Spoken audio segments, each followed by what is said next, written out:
बिस्मिल्लाहिर्रहमानिर्रहीम, अस्सलाम वालेकुम। अभी हम अपना नेक्स्ट टॉपिक देखने जा रहे हैं, वो है force due to water flow. तो उसके लिए हम एक केस कंसीडर करते हैं। तो हम कंसीडर करते हैं कि ये एक पाइप है कि जिसमें पानी फ्लो कर रहा है, जिसमें वाटर फ्लो कर रहा है, और ये आगे क्या है, एक दीवार है जिसके साथ ये वाटर जाके टकराता है और उस पर फोर्स अप्लाई करता है, और उसकी वैल्यू हमने फाइंड करनी है। ठीक हो गया। तो माने ये जो वाटर है इसका मैस है m, और जो इसकी वेलोसिटी है वो है vi। वाटर का मैस m और इसकी वेलोसिटी vi हो गई। ठीक हो गया। अब जब ये वाटर दीवार के साथ टकराएगा तो टकराने के बाद क्या हो जाएगा, नीचे आके गिर के आराम से बैठ जाएगा, ऐसे मूव तो नहीं ना फिर कर रहा। तो यानी टकराने के बाद इसकी फाइनल वेलोसिटी कितनी होगी, 0 हो गई। ठीक है।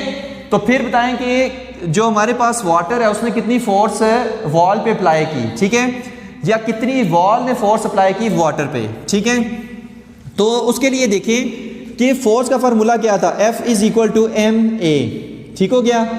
और m उसी तरह एक्सलेरेशन को हम क्या लिखते हैं, vf minus vi divided by t। ठीक हो गया। तो ये क्या आता था, m vf minus vi divided by t force. तो यहां पर देखिए कि mvf माइनस mvi नहीं ये बनता, चेंज इन मोमेंटम नहीं बनता। तो ये फोर्स का फार्मूला हम पहले भी पढ़ चुके हैं in term of change in momentum. तो मोमेंटम भी तो चेंज हो रहा है, पहले इनिशियल वेलोसिटी है, फाइनल वेलोसिटी नहीं है। तो अब इसकी वैल्यूज पुट करते हैं। फाइनल वेलोसिटी क्या है, 0। तो यहां पर फिर क्या आएगा, F is equal to m vf 0 minus vi divided by t।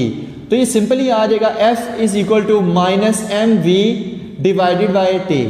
तो ये वो वाली फोर्स है जो जो वॉल अप्लाई कर रही है वाटर के ऊपर। ये वो फोर्स है जो वॉल अप्लाई कर रही है वाटर के ऊपर। लेकिन हमने न्यूटन्स के थर्ड लॉ में पढ़ के आ चुके हैं, न्यूटन के थर्ड लॉ ऑफ मोशन में पढ़ के आ चुके हैं कि action and reaction are equal but in opposite direction. तो अगर वॉल जो है वो एक्शन कर रही है वाटर पे, तो वाटर भी रिएक्शन में इस तरफ इस पे फोर्स लगाएगा, और वो फोर्स क्या होगी, जितनी वॉल अप्लाई करी है वाटर पे फोर्स उसके इक्वल तो होगी, लेकिन उसकी अपोजिट डायरेक्शन में होगी। ठीक है। तो फिर हम क्या लिखेंगे, F is equal to minus into minus M V divided by T. ठीक है। ये नेगेटिव हमने इसलिए बाहर लगाया क्योंकि जो वाटर अप्लाई कर रहा है फोर्स वॉल के ऊपर वो अपोजिट डायरेक्शन में है। वॉल इस तरफ फोर्स अप्लाई करी है, वाटर इस तरफ फोर्स अप्लाई कर रहा है। ठीक है। धड़ल जाके उस पर लगा। ठीक है। जैसे हम घरों में जो पाइप होता है पानी से देते हैं, तो उससे दीवार पे ऐसे ऐसे पानी मारें, ठीक है, तो क्या करेगा, दीवार पे एक फोर्स अप्लाई करेगा। तो ये कितनी आ जाएगी, F is equal to M V divided by T. अब ये वो फोर्स है जो वाटर अप्लाई कर रहा है दीवार के ऊपर। ये वो फोर्स है जो वॉल अप्लाई कर रही है वाटर के ऊपर। ये वो फोर्स है जो वाटर अप्लाई कर रहा है उस पे वॉल के ऊपर। ठीक है। लेकिन ये अपोजिट डायरेक्शन में होगी वॉल की फोर्स के। ठीक है। तो इस तरह से हम force due to water flow निकालते हैं। और लास्ट में एक चीज़ रह गई थी, देखिए यहाँ पर जहाँ जितनी भी फोर्स वेक्टर क्वांटिटी है तो वेक्टर डालें, एक्सेलरेशन पे वेक्टर डालें, फोर्स पे वेक्टर डालना है। ठीक हो गया। फोर्स पे वेक्टर, यहाँ पर वेलोसिटी पे वेक्टर आएगा, क्योंकि ये सारी क्या है, ये वेक्टर क्वांटिटी हैं। तो इस तरह से ठीक हो गया। तो इस तरह से अगर किसी में वेक्टर रह गया हुआ तो आप डाल लेना।